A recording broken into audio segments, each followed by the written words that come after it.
right, so today we're going to answer some questions that players and parents have for Great. their college recruiting Yeah. process. Nice. So, is there any suggestions to get a full ride scholarship? Yeah, lots. A full ride scholarship means that you're a guy that can come in and have a huge impact on a program. And, I would say the main focus on that is starts at like age 4, right? And just being, really, really clean on the ball. And having the ability to take games over in your particular position. When you look at full ride scholarships, those don't get handed out to just anybody. I would say, for me, there's a fiber about them as well. Almost their personality, who they are. On the field, how commanding they are. You look at guys where you're like, boy, I'll give that guy a full ride. You watch him, and for me, it's quick. I know that's a guy I want, and he has the ability to make everybody around him a lot better. It's really difficult to get that in our sport with equivalencies, but I would say that it's also common with those players that really get after it on all fronts. So, what's the split between the academics and athletics in terms of scholarships? Are you giving out a lot more scholarship money on the athletic side, or is it on the academic side? Yeah, and we probably should back when you say full scholarship, my brain goes to full athletic scholarship, and I would say it's probably more common to be able to give full rides when there's a combination of need-based, academic, and athletic. And that's why, it's so important. And everywhere I'm talking to, high school age players at ID camps or things like that, making sure you're stressing the academic piece of it. Because one, it opens up more doors for you, but it also could create a win-win between the family and the program, because the young man has worked hard in the classroom. He's going to qualify for a really good academic package. And then, now we'll do our part. We add the athletic, and everybody leaves really happy. Do you see a lot of the times where players can probably qualify for a full athletic scholarship, but since they're so well-rounded, then they help you on the academic side? Absolutely. And I think, in the recruiting, it's just it's about relationships, and for me, it's just open conversations. Even if there is a need-based situation, and when they're really good, it would be just take the grant money and decline the loans. So number one package is a need-based kid that's really academic, that's really good on the field. Then everybody wins. And then the world just opens up to them. That's right. I made a highlight reel and I'm sending it out. What should be on the follow-up email to a coach? Yeah, that's a good question. The email, once it's been sent, I think a follow-up asking the coach, one, if he had time to take a look at it, and then two, if he had any comments or any things that he saw in the highlight video that might be able to help. Rather than, check my highlight out and can I come to your school, I'd much rather take a young man that's humble and, wants to get some good, honest feedback off of his video as well.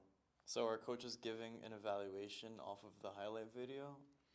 I would say in certain cases, as long as they're of the right age for us to do so, right? They have to be into their junior year where we can have that dialogue. I think we should always stress on these, don't get discouraged if you're younger than 11th grade, because we cannot communicate other than a camp or a questionnaire.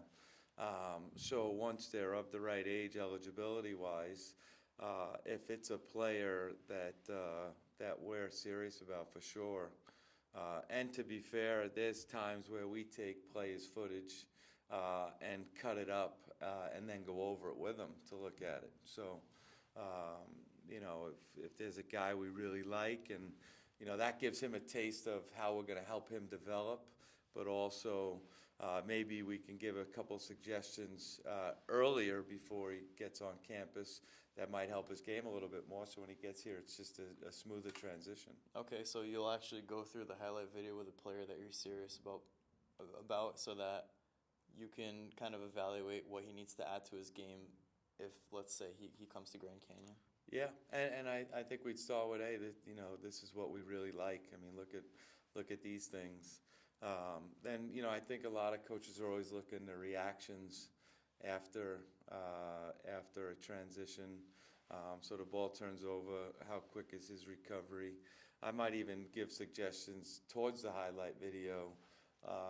Like it's not bad.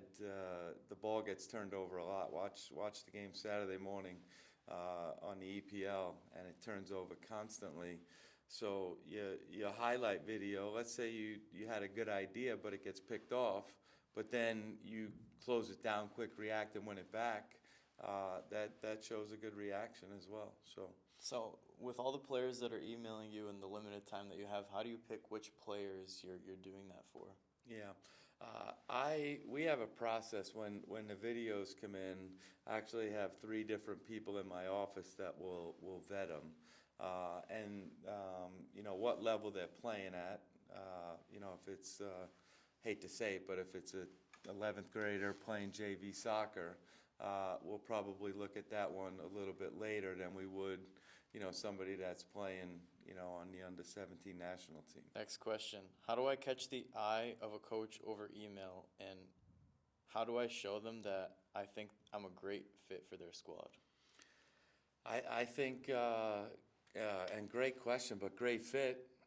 What's a great fit for that school? So I would recommend the player to, you know, write down, you know, all of the positives at that school, what that school specializes in, how are you a great fit, and make sure there's a real strong line. Like if you're at a place that has a really good engineering program, and you're really strong in those areas, and that's a major you want to pursue, and by also you know you're at the level or above the level of that school. Now I start to look, hey, we got a home run here. He's definitely good enough to play for us. He's super interested in engineering. We have an engineering program that separates us from a lot of schools. Let's get aggressive with this young man. So I think like at Grand Canyon, we're a Christian university. So let's say you go to a Christian high school. That, you know, I would certainly point that out. And it's, you know, being really thorough with the schools that you're looking at, the ones you're real serious about. This isn't the bucket of, let me just send a generic email out and see if I get any bites. These are, you've really targeted them. I would say the best thing you could do by targeting schools is make sure that you have the ability to play at that school. That's number one, that yes, you're going to go there and help that team. Not, ooh, I'd love to play there, but not sure if I'm good enough. For sure you're good enough. And then I would also talk about the style of play. If you're a 6 and, you know, like at Grand Canyon, we like to play through our 6 a lot.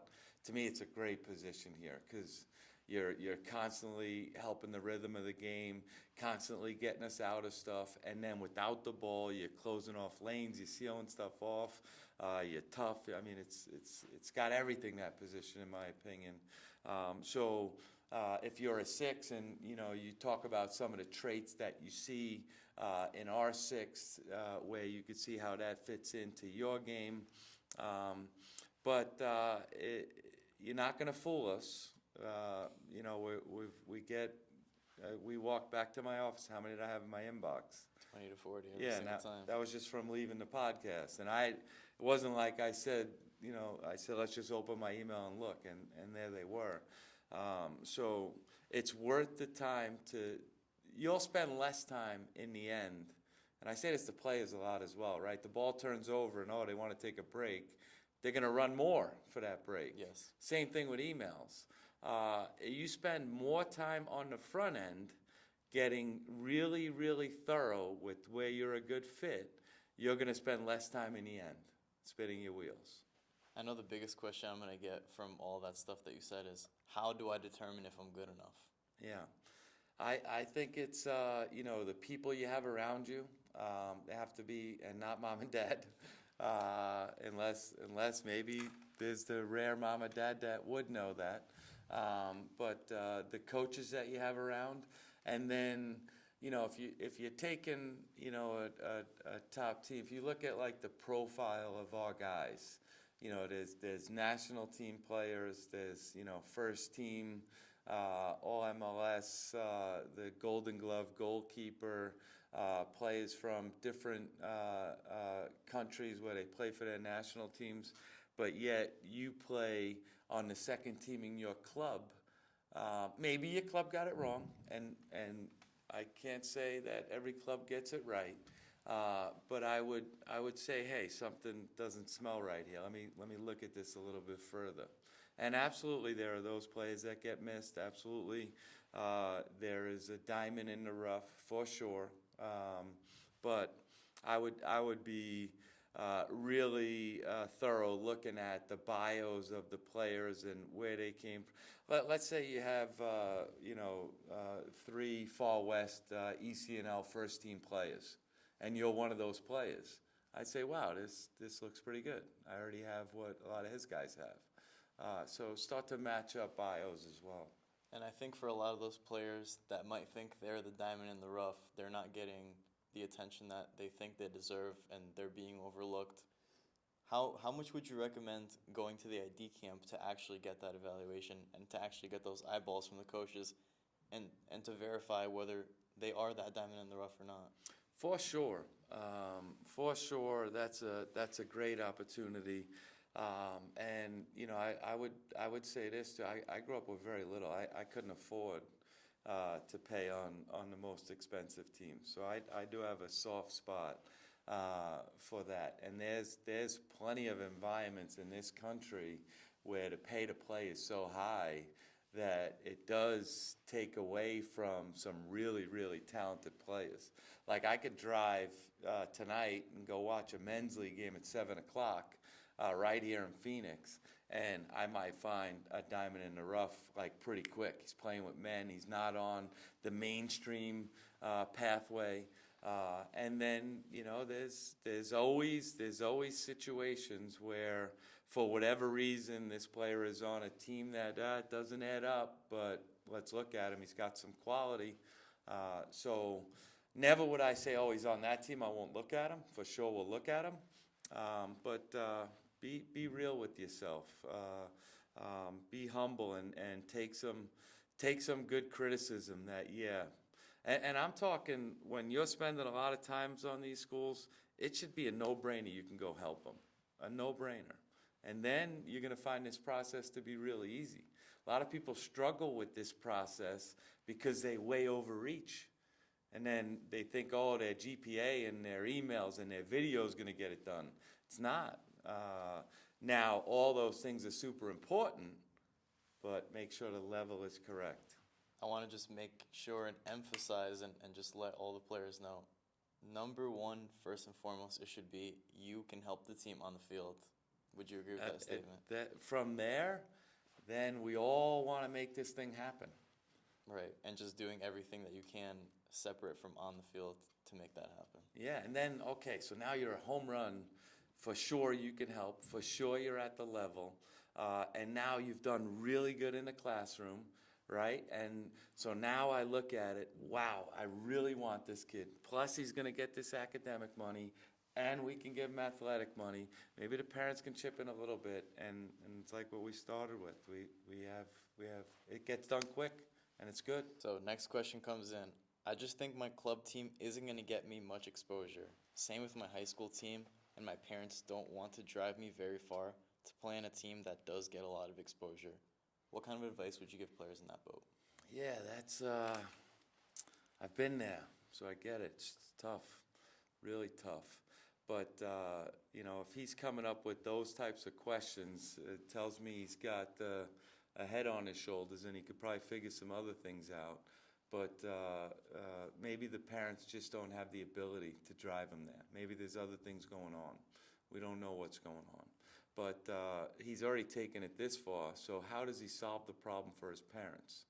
I would see who's on the team, see if he might be able to figure out a carpool, or might be able to get a ride. I also know there's plenty of players getting on the LIRR and then getting on the subway and then getting on a bus to go play with New York Red Bull. So how do you figure out what's the public transportation?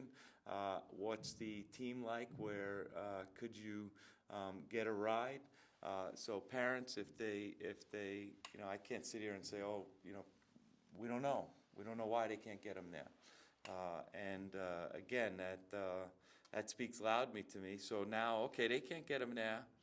Well, they don't want to get them there. So that's the first thing we have to solve. So how do we solve that? We solve that by figuring out who on the team could bring them. Can the coach, maybe there's another team at the same club that could also bring them. Maybe there's a girls' team that trains at the same time. Like, think out of the box. You really want it, or you're just going to whine about it and say, oh, I could be great if I could get to, well, figure out how to get there. Cab, Uber, bus, train, teammate, girls' team, figure it out. Get there. I think one of the greatest teachings that I learned this year was from Jeff Bezos. He says, innovate your way out. Yeah. You've got to figure out a way. If this is really something that you want, come up with every single solution. And I think you just said it right there. If this is something that you want, if Yeah. your future is college soccer, but you don't have the resources, which a lot of players don't, Yeah. only a couple of players are actually going to do it. And hopefully this podcast is going to light that spark for them and actually try and figure that stuff out. Yeah. I have a guy on my team here, young, great guy. He's up at like 3:30 in the morning. He's working construction. Then he's coming to school, has over a 3.0, helps his mom, like, just figure it out. Like, there's so many players in that boat that could talk about all the problems and why they can't. There's so many. We want the ones that can. That's so humbling to Yeah. just hear that, like, players are doing that and without any excuses. It's just Yeah. the job that they got to get done. Just figure it out. He was hanging drywall on campus, this guy. Like, great. I got all the time in the world for him. Yeah, that's amazing. Yeah. It's not even close for most American kids in terms of technical ability. Decision making and speed of play, I feel vary. Sometimes you get some intelligent American players, but technically they can't play fast. The biggest thing, too, is that international players usually have agents that help them in the process. American kids, most of the time, are not even prepared to respond to text messages. Where do we start with that one, right? I completely disagree with this guy. I don't know, or girl, I don't know who it is, but those are really broad, general statements. And I bet you there's a ton of Americans that would be better than the players on his team if he's talking like that. I think some of what he says, you could look at certain groups in certain areas, but there's definitely pockets in this country where we're producing really, really good players that can respond to text, that are good men, you know, I think he's a little bit bitter, and probably needs to tone it back a little bit. Yeah, I mean, if you look at Coach Chad's roster at Notre Dame, I mean, Yeah. they were in the national championship, Yeah. and they've got maybe one or two international players on the team. And Sure, there's plenty of examples like that.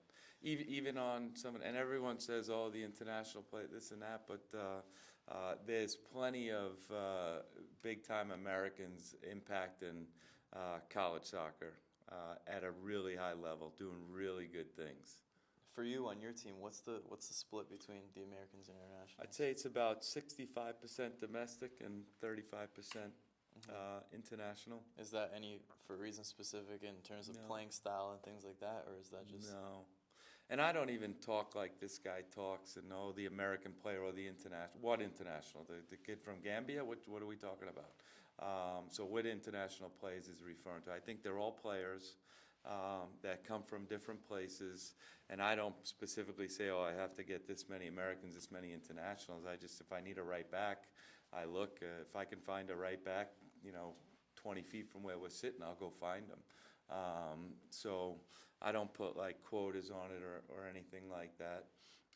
And I do think when you can bring a group together that has players from many different countries and then bring a bunch of American players together from different parts of the country, and it might take a little bit longer for the group to gel, but the bond to me becomes a lot stronger than bringing 15 guys all from the same little pocket in the country, where you go through some struggles, you figure each other out, you learn different cultures, but when you come together, and I love looking at my locker room, and you see players that if all of that demographic was out somewhere downtown, they'd probably be fighting or arguing or not getting along. You turn on the news, everybody's upset with everybody. Where you bring them into a locker room, that's where I think the game is great. And they're hugging each other, they're helping each other, they're supporting each other when they need it. Those comments got under my skin a little bit, for sure. Yeah. Do coaches value players that are local to the college that they're coaching at, or are they just literally they just want to win and they're looking for players all over the place? Yeah, I think we're all looking for players all over the place, for sure. For sure, I definitely like to have local players. I think you have to really vet the local players, but for sure, if there's local players that can help your team win, that should be your number one priority, is bringing players in from close by that can help, because then they keep producing more players. And the pressure the local players get is, if they come and they never get on the field and, their whole family's showing up to games and all, it's difficult for them. So, but for sure, the local players that can help would be my number one priority. And is there an advantage, do you think, to being local to a college in terms of the recruiting process? I think there is. Just obviously, there's more buzz. We could see them a bit more. Probably have really strong relationships with their coaches, I would assume. So, yeah, there's definitely advantages, for sure. You talked about the coach relationship. Now, how much of a factor does that play into when you're recruiting a player? If you get a reference from a coach, let's say that through your coaching days or through your playing days, how much weight does that hold? It's giant. I mean, to get the behind the scenes, the real stuff, people you have good relationships, not people that just pick up the phone and call me and tell me how great somebody is, but I want to hear the good, the bad, the ugly, for sure. And that stuff is valuable. The NCAA doesn't give us enough time. We can't interact as much as we would need to be able to see everything we want to see. So having people around him that we know when he's not watching what he's like is big. And that's super important to say, that you need to be on all of the time, because from the minute that you step onto the field, any coach there could know any other coach that you might want to play for. So like how important is it for you to keep that positive attitude and structure every time you're on the field?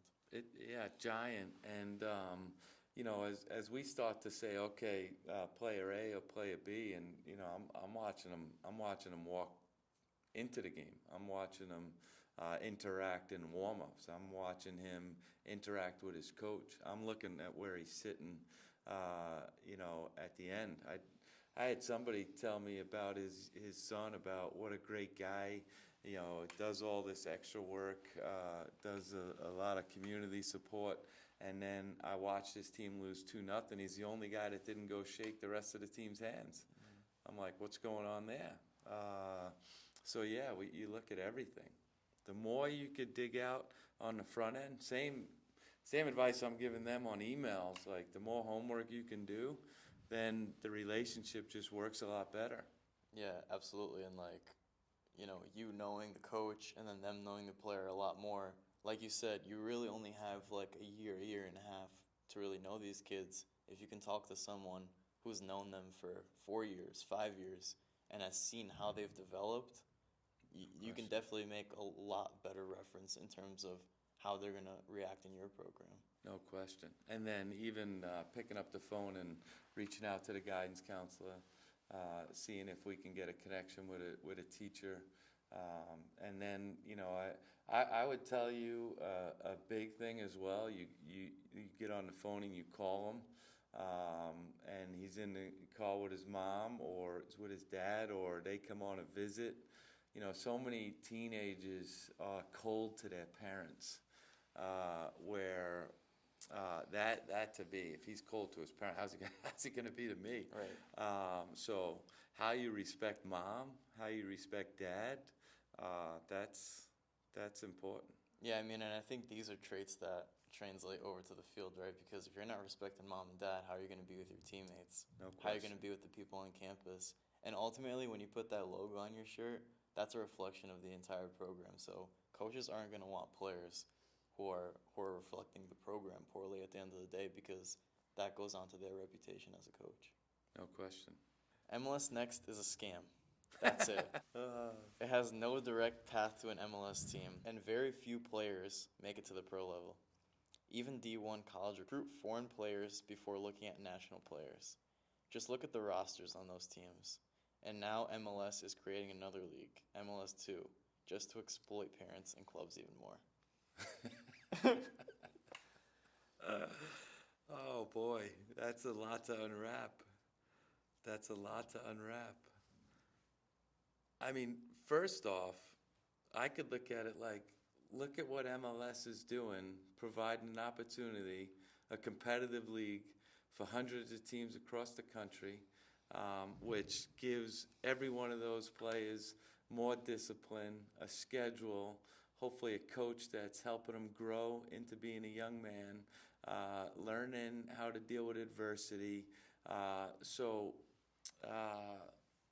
You know, I think it's all a matter of what lens you're looking at it from. I don't think MLS Next says that, okay, play in this league and you're going to go to the MLS. I don't think that's the point of it. I actually love that MLS provides such a great opportunity for so many teams. It's all you know, what you want to get out of it. Well, do really. parents have it kind of mixed up on what MLS is actually, or MLS Next, or any of these leagues for that matter, what they're actually providing to the players? I think personally, when I think of these leagues, I think of an opportunity to get exposure to the top coaches for you to develop, For sure.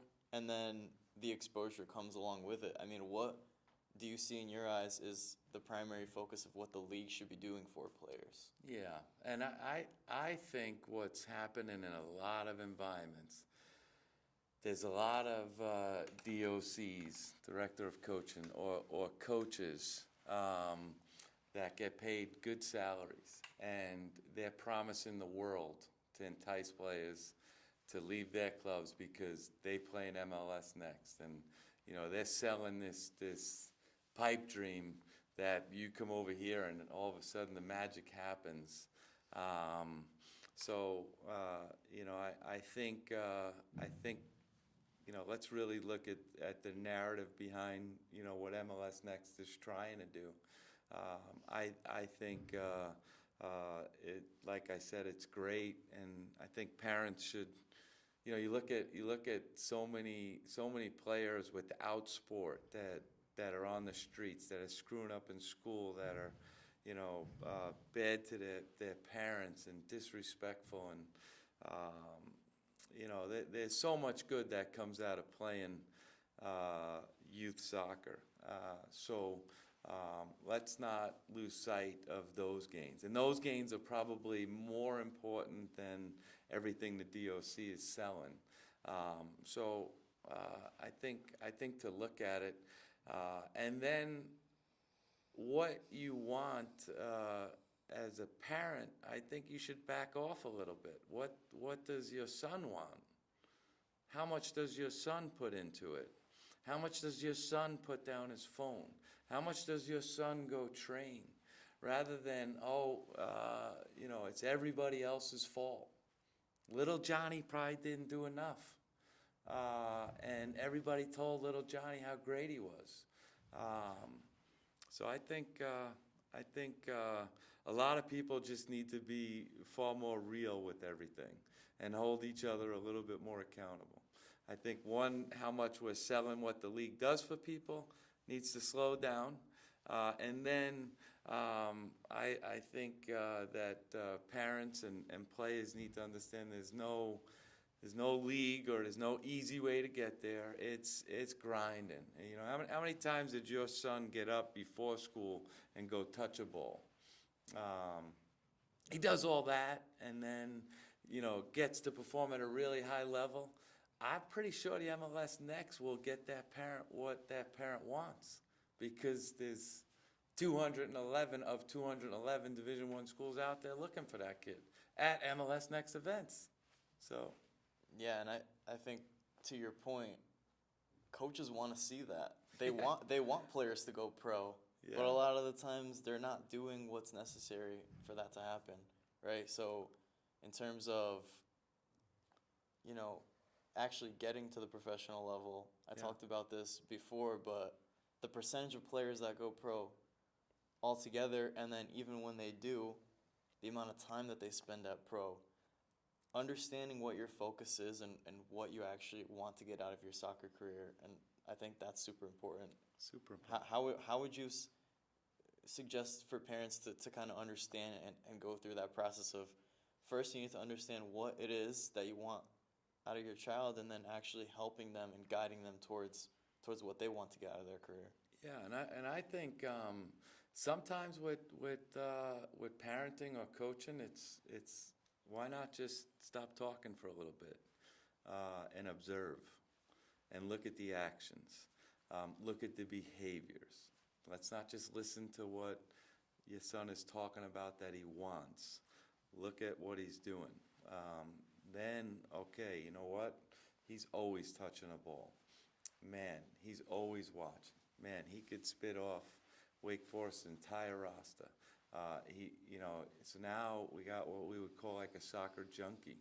So now as parents, now we can start to help and get him in good environments, use some resources to get him where he needs to go, get him a little extra of this or that. But to start with, okay, the league is going to get that. I don't think so. I don't understand why young kids are traveling all over the West Coast to play when they are not even the best team in Arizona. I don't really understand the kids' league structures. Seem to be multiple different leagues. Are they all standalone, or does one league feed into another? Yeah, I tell you, I think this parent has something here. And you look at it, and to drive 5 hours to go play a 90-minute game and win 5-0 or lose 5-0, I would say I agree. But I'd also say I've been that parent driving 4 or 5 hours for a 90-minute game. And I do think that's gotten away from us a little bit in this country. And I think it all goes back to, competing leagues and, trying to prove which league is better. And then you got to have, unfortunately, in Arizona, it's a little trickier. Where, in the Northeast is more populated and you can get from one state to the next in an hour or two. Unfortunately, it's going to be a little bit more of a commitment here in Arizona to drive a bit more. I think it's all a product of the environment you live in. But what I would say for the elite, for the top teams, they probably do need to drive to California. They probably do need to get on some flights, and they do need to seek out the highest level of competition that they could get. But the second level team or the third level team, I think if you can get a really, why are you driving that for? Is to find a competitive game. If you can find a competitive game 30 minutes away, why would that game is just as good as that game if they're both competitive games? But unfortunately, the leagues have to make money. They have to, I would say that they have a point. But with the best of the best in Arizona, you're probably going to drive a bit. Yeah, I mean, I've seen that even over in Connecticut. Yeah. My club team, even back 9 years ago, was driving to New Jersey, 4-hour drive for a game and things like that. You can't change geography, obviously. Yeah. And so ultimately, with that comes exposure, right? I mean, how important is it to do your research on maybe colleges that are going to be near where you're flying to, where you're driving to? Is that something that a player can do and kind of make it a multi-purpose trip? I love getting those emails where and typically I know who's coming in to play one of the teams in this area, but now I'm probably going to the game anyway, and then to get a letter from an email from a player that, hey, I'm coming into town. But I'd say do your homework. If we're on the road, see if we're in, hey, I notice you don't have a match. I'm coming into your backyard to play a game. I play at 2 o'clock. I'll be wearing number. Bob, it's a good match. Where we stand in the table. Just quick, brief, but yeah, I think that's great to, put a hour and a half circle around where you're going and see if there are any good fits. I wouldn't put a circle around and then write everybody, because then we're back to where we were before we started this podcast. But if there are places where it's the right fit, absolutely, I would spend some time. I love getting those emails. Yeah, and talk about standing out. I mean, personalizing that and saying, hey, I'm specifically looking at your college. I'm going to be in your backyard. Yeah. Just showing that you're top of mind. Yeah. You're interested, and that you're doing the research throughout, not just, going with the punches here. So yeah, that's great. Yeah, it's a smart email to send. Yeah. I know you guys have a game tonight. Yeah. So what's the preparation like for a spring season game for a college coach? Yeah, and for us, we don't look at them any different. It's not like a fall and a spring season. We're looking forward to the match tonight. There's no different approach. The only thing that'll be different, would be probably the crowd size, because we don't market them as much. We're not marketing them to the students. I think our volleyball team's playing UCLA, and softball has a big game. For us, just pregame meal at 3 o'clock. Let the guys rest. Come over to the stadium around 5.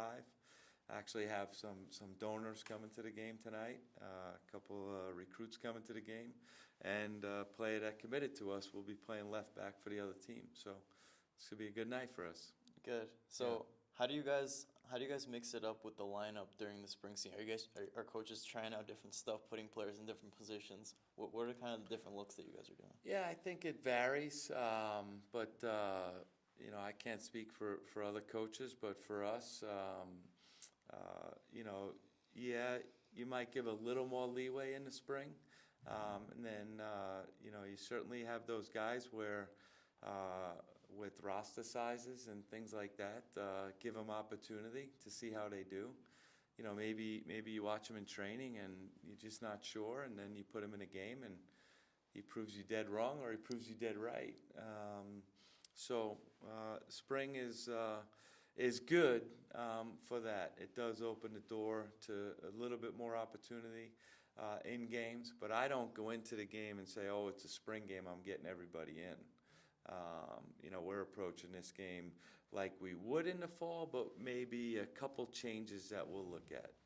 A few changes that would be in regardless of how the game goes, which I wouldn't do in the fall. Yeah, and I was talking to Coach Bobby Muse from Wake Forest, and he was telling me that he thinks over his entire coaching career, he's probably under 500 in the spring. Yeah. And this is a guy who's got like 4 ACC championships. Yeah. So what kind of a focus do you put on the spring, and how does the spring prepare you for the fall season? Yeah, and the spring is good because it gives guys on your roster opportunity. The guys that will be joining us in the fall aren't here yet. And then, to be fair, I always, You know, I say to the guys that are here in the spring, it's the culture that we establish this spring that will set the tone. And I joke, but I say, look, we could bring the freshmen in, and on day 2, I'm going to ask them how a college soccer game ends. And they won't know. Some will say overtime, some will say PKs, and then I'll say, how many subs do I get? And they'll say, I don't know. So the new players coming into the environment, certainly they could help, but I want to rely on my returning guys and then start to sprinkle the talented young guys in. But the culture is set in the spring for me.